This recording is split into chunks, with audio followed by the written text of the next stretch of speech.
Music Mixture of present with latest video.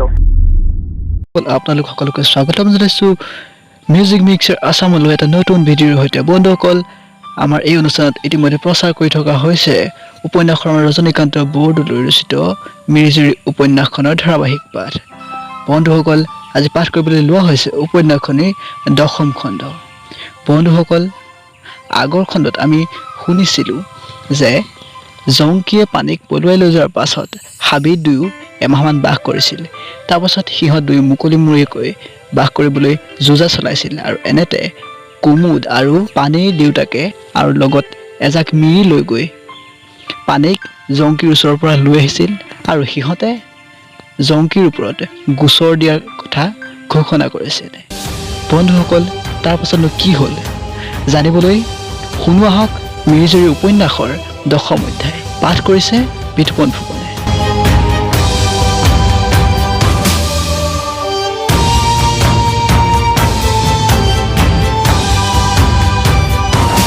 10ম অধ্যায় লখিমপুৰ নগৰত ৰাতিপুৱা প্ৰায় বেলি 8-9 মান বাজিছে দুই এজন আমোলা ৰাতিপুৱাই কছাৰীলৈ গৈছে কেইজনমানে ৰাতিপুৱাই দল বান্ধি ডাকঘৰলৈ মুখ কৰি ফুৰিবলৈ গৈছে দুইজনে আকৌ এক বাবুৰ ঘৰত বিহ কথা বতৰা পাতি আমোদ কৰিছে দুইজনে কাতিমহীয়া শাক তলিত সোমাই শাক খচৰিছে এইদৰে ৰাতিপুৱা সময় গ'ল বেলি 8-9 বাজিল সকলোৱে লৰালৰিকৈ গা পা ধুই খাই বৈ 10টা বজাত কাছাৰী পালেগৈ লখিমপুৰ কাছাৰী ঘৰটো সৰু কিন্তু সেয়ে পৰিষ্কাৰ পৰিচ্ছন্ন ৰূপে সজোৱা আমোলাসকলৰ পৰিশ্ৰমতে সকলো চাফ চিকুণ দেখিলে মন হৰ্ষিত হয় বেলি 10টা বাজিল সকলো আমোলা চাপিল গৈ সকলোৱে লাহে লাহে গৈ চিত্তৰ তুষ্টিৰে থুপ খাই গল্প আৰম্ভ কৰিবলৈ ধৰিলে ধীৰ গহীন প্ৰকৃতিৰ এজন ডাঙৰীয়াই ধীৰে ধীৰে লাহে লাহেকৈ দুই এটি নিৰ্দোষ আমোদ লগা কথা পাতিছে লগে লগে এখন দুখন তামোলো দিছে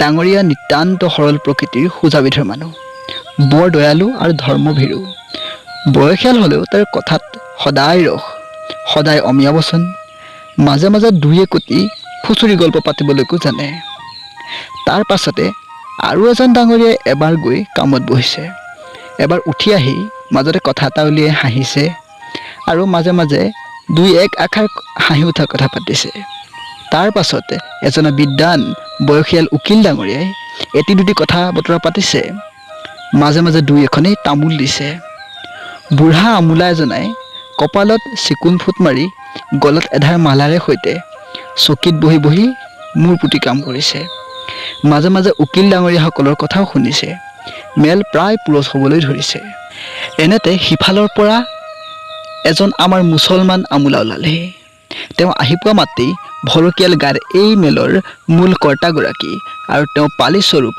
আন এজন কুট ঠেঙা পিন্ধা বাবুৱে মাত লগালে আহ ভাই তই অহা নাই দেখি আমাৰ মেল পুৰঠ হোৱা নাই তৎক্ষণাত মুছলমান আমোলাজনে মিচিকৈ হাঁহি এটা মাৰি বহিল সেইবাৰ মেলো পুৰঠ হৈ গ'ল এইদৰে কাছাৰী বহাৰ অলপ আগলৈকে কেৰাণী আমোলা এটাই ইষ্ট আলাপ কৰিবলৈ ধৰিলে লখিমপুৰ কাছাৰীৰ সকলো আমোলাই সুখী পৰস্পৰে এনে সদ্ভাৱ দেখিলে বোধ হয় অসমৰ আন কোনো ঠাইতে এনে প্ৰীতি এনে মিল কতো নাই কিন্তু সেই বুলি চৰকাৰী কামৰ কিবা ব্যাঘাত হৈছেনে সেইটো নহয় চৰকাৰী কাম বৰং লখিমপুৰত যেন সুবন্দবস্ত চলিছে বোধ কৰোঁ অতি অলপ ঠাইতেহে এনে সুবন্দবস্ত আছে বেলা 10:30 বাজিল চহৰৰ ঘাইগৰাকী ধৰ্ম অৱতাৰ স্বৰূপ ন্যায়ৰ আধাৰ স্বৰূপ মাজিষ্ট্ৰেট উপস্থিত হ'ল এজলাছত বহিলগৈ তৎক্ষণাত সকলো আমোলা উকিল মুক্তিয়াৰ থিয় হ'লগৈ আৰু এটাই সেই আগৰ দিনৰ সুজা নিয়মেৰে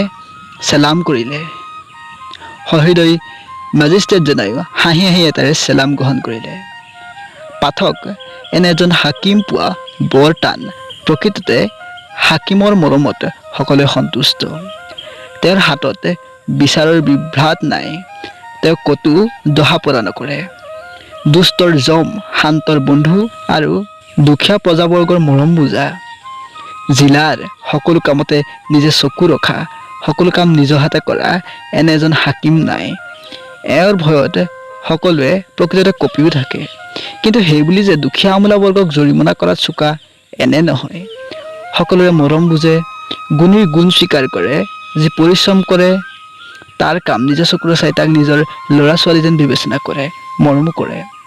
পৰ্বতৰ দফলা আৰু মিৰিজাকৰ সকলো দস্তুৰ জানে, কিন্তু এই হাকিমজনৰ যে এনেবিলাক আচৰণ, এইবিলাক হাকিমৰ নিজ গুণে কিছু হ'লেও সৰহভাগ লখিমপুৰ সোজা সৰল ভাৱৰ মানুহবিলাকৰ গুণেহে হৈছে। আমাৰ দেশৰ হাকিমবিলাক যে বেয়া এনে নহয়, কিন্তু ঠায়ে ঠায়ে আমাৰ মানুহৰ ব্যৱহাৰে, আমাৰ স্বভাৱ চৰিত্ৰইহে বহুত ঠাইতে ভাল হাকিমকো বেয়া কৰে। হাকিম এজলাছত বহিলেই পোনেই ৰেভিনিউ দেৱানী ইত্যাদিৰ কাগজ পত্ৰবিলাক চাই মেলি হুকুম দি খতম কৰি ফৌজদাৰী কাগজ চাবলৈ ধৰিছে মাথোন। এনেতে 20জনমান মিৰি 4-5জনীমান গাভৰু আৰু বুঢ়ীৰে সৈতে কাছাৰীত হাজিৰ হ'ল। সেই মিৰি গাভৰু জাকৰ ভিতৰত এজনী গাভৰুৱে চিঞৰি বুকুত ঢুকুৱাই আহিছে। এটা মানুহে তাইক জোৰ কৰি টানি আনিছে। এই দেহাটো আজুৰিব লাগিছে, ইয়াৰ কাৰণ কি? কাছাৰীৰ আমোলাবৰ্গক কৌতুকিত হৈ চাবলৈ ধৰিলে। পোনে এজন বাবুৱে মাত লগালে, তহঁতৰ কি হৈছে? এনেতে আন এজন বাবুৱে ক'বলৈ ধৰিলে, এই গাভৰুজনী গল বছৰ আমাৰ জিয়ালৈ আহি বিহু নাচিছিল নহয়। এজন বাবুৱে মাত লগালে, সেইটো দেখোন এই পেপা বজোৱা মিৰিটো, তহঁতৰ কি হৈছে? মিৰিহঁতৰ ভিতৰত এটাই ক'লে, তাইক ফুচুলাই পলুৱাই নিছিল। তৎক্ষণাৎ আন এটাই মাত দিলে, তাই নিজেই গৈছিলে। পাঠক, ইহঁত কোন চিনি পাইছেনে? ইহঁতেই সেই কমু, তামেদ, জংকী, ডালিমীৰ বাপেক পানেই, ডালিমী ইত্যাদি মিৰিজাক। আচলতে ইহঁতৰ মেল নিছিগিল। কাছাৰীত আহি হাজিৰ হ'ল। কুট বুদ্ধিৰ তৰণীৰ লেখাৰ জোৰত জংকীৰ ওপৰত অপহৰণ মোকদ্দমা পৰিলে। হাকিমে বিচাৰ কৰিবলৈ ধৰিলে। পাঠক, ইহঁতৰ বেবীৰ বাং জবানবন্দী নিজে নিজে মতলবে সাক্ষী দিয়া আদি হ'ল।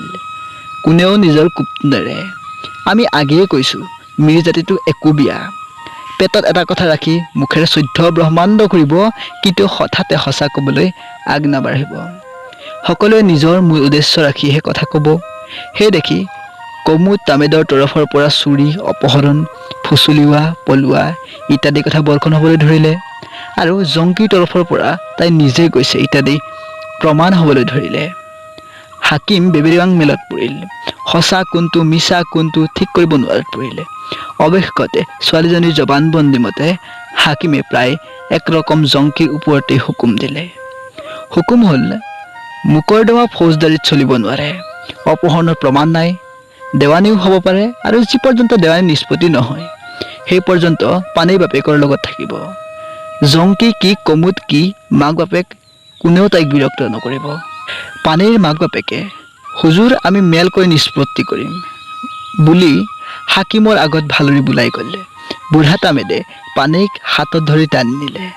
তাইক কান্দি কান্দি বুকুত ভুকুৱাই গ'লে। বাপেকে বাটে বাটে গৰ্জি যাবলৈ ধৰিলে। আমোলাবৰ্গৰ 2-4জন ডেকা তৰফৰ বাবুৱে মত প্ৰকাশ কৰিলে, সিহঁত দুই ভাল মিলিছিল, মাক বাপেকে কেলে বিঘিনি পাতিছে?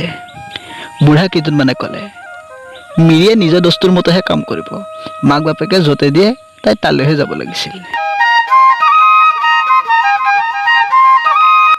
বন্ধুসকল, ধাৰাবাহিক উপন্যাস পাঠ অনুষ্ঠানতে উপন্যাস সম্ৰাট ৰজনীকান্ত বৰদলৈ ৰচিত মিৰিজীয়ৰী উপন্যাসৰ 10ম অধ্যায়ৰ ইমানতে সমাপ্তি ঘটিল। যদি ভিডিঅ'টো চাই ভাল পালে তেনেহ'লে নিশ্চয় লাইক কৰক, আপোনাৰ মতামত কমেণ্ট কৰি আমাক নিশ্চয়কৈ জনাওক, আৰু এই ভিডিঅ'টি আপোনাৰ বন্ধুসকলৰ মাজতো প্ৰচাৰ কৰি দিয়ক, যাতে সকলোৱে এই উপন্যাসখন উপভোগ কৰিব পাৰে।